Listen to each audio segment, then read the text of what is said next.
Uzo's Corner. Hi, Hugh Jones here, aka Fox Control, and welcome back to my home studio. Today I have 5 synthesizers in front of me. These instruments might be a first-time synth purchase. Maybe you're a more experienced musician looking for something to take you off in a new direction, or maybe you're just getting into music making and you're looking for something really wild and something really quickly accessible that'll take you searching for the new sound.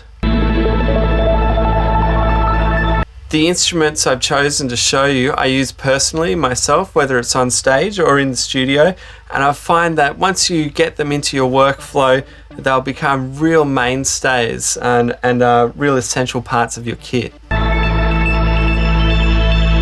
There are many reasons why people get into synthesizers. One reason is the sheer palette of sounds that you can get from them, from really behemoth Vangelis, Blade Runner sounds, right through to dub sirens and whaps and zaps, really cool sound effects. Either way, you're generally able to get sounds that aren't attached to traditional acoustic instrumentation, and each synthesizer has its own interface and its own workflow, like its own individual instrument and unique instrument, and how you interact with that instrument will determine how you get sounds. So some people will prefer different workflows from others, and for example with the traditional piano keyboard setup, or maybe you don't need that, maybe you're sending MIDI from another device, or you're generating sounds in other ways. So either way, I'm going to take you for a run through these, and hopefully you find one that you like and that you can see useful in your own creative work.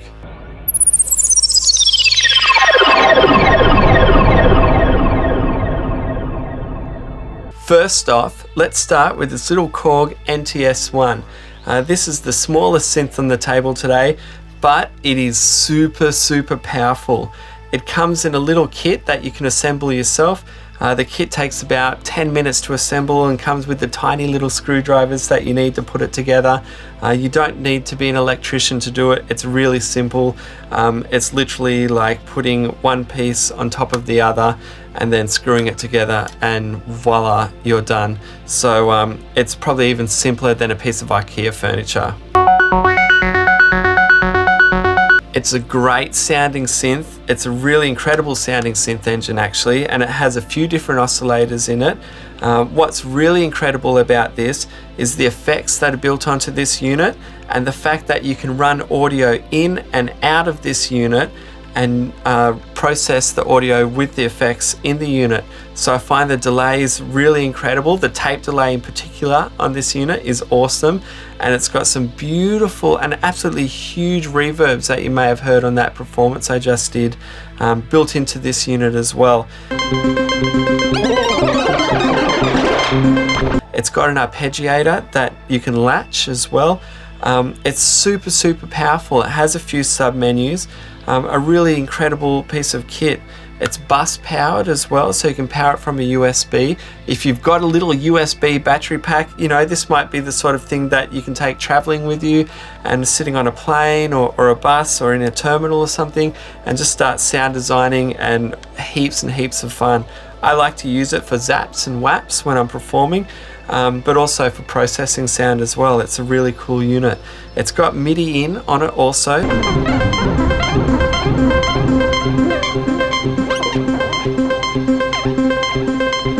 So you can actually use this as a more conventional instrument. It's monophonic, and it only has, you can use one oscillator at a time, but for those more experienced synth nerds, the filter on it, you can actually get that to self-resonate as well. So again, really powerful. The other beautiful bit about this little piece of kit is that it's made to be customized. I've seen people make custom housings for it to turn into like a guitar pedal. So you can click a button on and off to have it in your signal chain, and be using the effects from it also. So this could be the start of a lot of tinkering and a lot of ingenious and unique inventions. Anyway, the little Korg NT1, highly recommend it.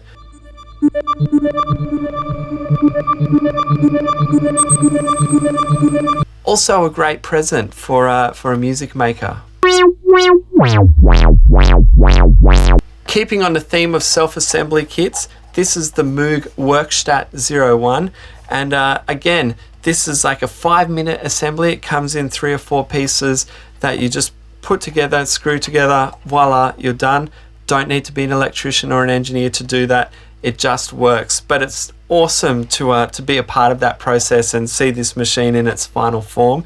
And then really away you go. It looks like a really plain machine, and in some ways it is. It has all the basic elements of a synth. It has an oscillator. You've got some mods for the oscillator and mod for the filter. It's got a voltage controlled filter. It's got an LFO. You've got an envelope here. What you have is a Moog oscillator, and this thing sounds fat. Really, really fat. Probably the lowest cost way you can get a Moog oscillator into your life. So that's a starting point. The other bit is, if you're thinking about getting into modular synthesis, this is really, really, really powerful. With this patch bay on the side, you can start sending controlled voltage out and back in, and then you can use this as an LFO generator or an envelope generator. I used it in the performance you may have just watched to control the speed of the ARP in the little Korg. So I was sending out of here, out of my LFO, and using that speed to adjust the BPM of the arpeggiator that was latched in this. So again, really cool. You can use this synth to talk to other synths and start patching. This would be a perfect way to start to get into modular synthesizers. Or you can patch CV into it and start playing it more like a traditional keyboard instrument or something like that, or send MIDI from your DAW. And what you've got here is a really powerful monophonic synthesizer, Moog synthesizer. And there is a thing about the Moog name and the fatness of the oscillators. They come together. So I would highly recommend the Workstat. Very simple, very dry, very, very powerful when you unlock it and when you start to understand synthesizers. And this is a great spot to start, but also a great spot if you're right into synths as well and you want something standalone that can maybe enhance your current setup. You can add another oscillator to your setup. You can add another series of LFOs to your setup.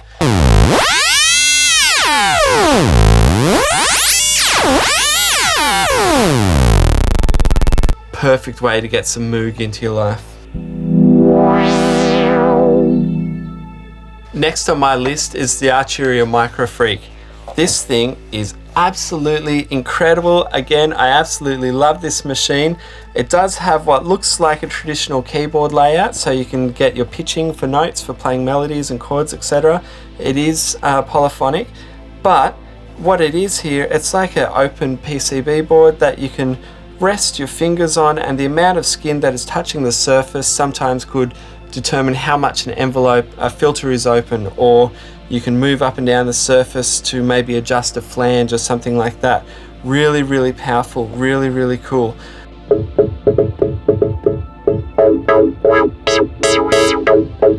It does have an analog filter in it. It's got heaps and heaps of preset sounds and heaps of preset sounds that you can download. It weighs about 1 kilogram. It's super, super light, super portable, great to travel. It's bus powered as well. You can power it from a USB. You can do controlled voltage out of it, or clock out and in, or MIDI out and in. It's, again, just another super powerful unit. Arturia make great synths and tend to have really, really great sounds. This could be close to a desert island synth. I would use this for more on top when I'm producing, so just for the ear candy, and I'd build my foundations with something like the Pulse or the Moog here.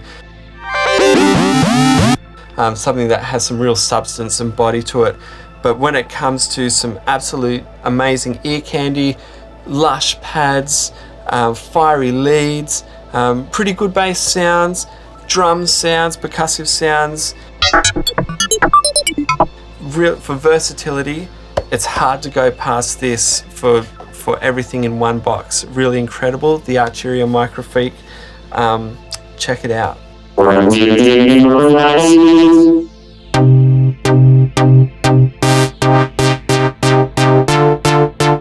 Now let's check out Waldorf's Pulse 2. This thing is absolutely incredible. It's built like a German tank and it sounds just as sturdy and robust. Actually, this might be my desert island synth. The sound from this thing is absolutely huge. You put this in a track and boom, you just get big sturdy foundations. You can put the Arturia Microfreak on top for some ear candy, but this thing is your bed.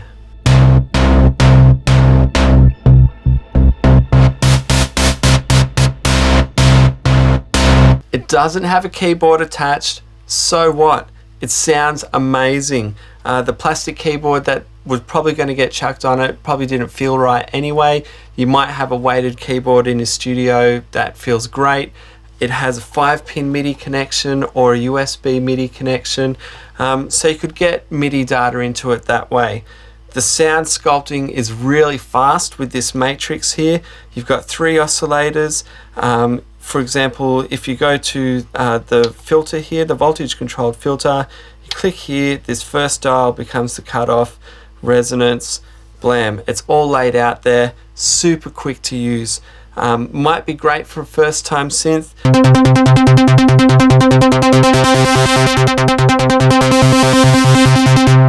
Absolutely great for an experienced synthesizer user.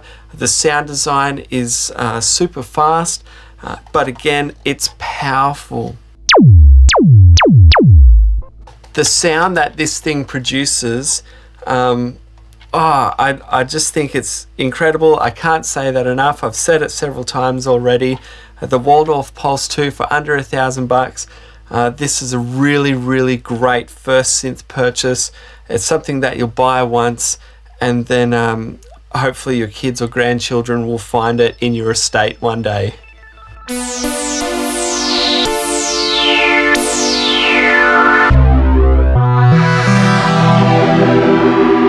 Lastly, let's check out the Roland Boutique series.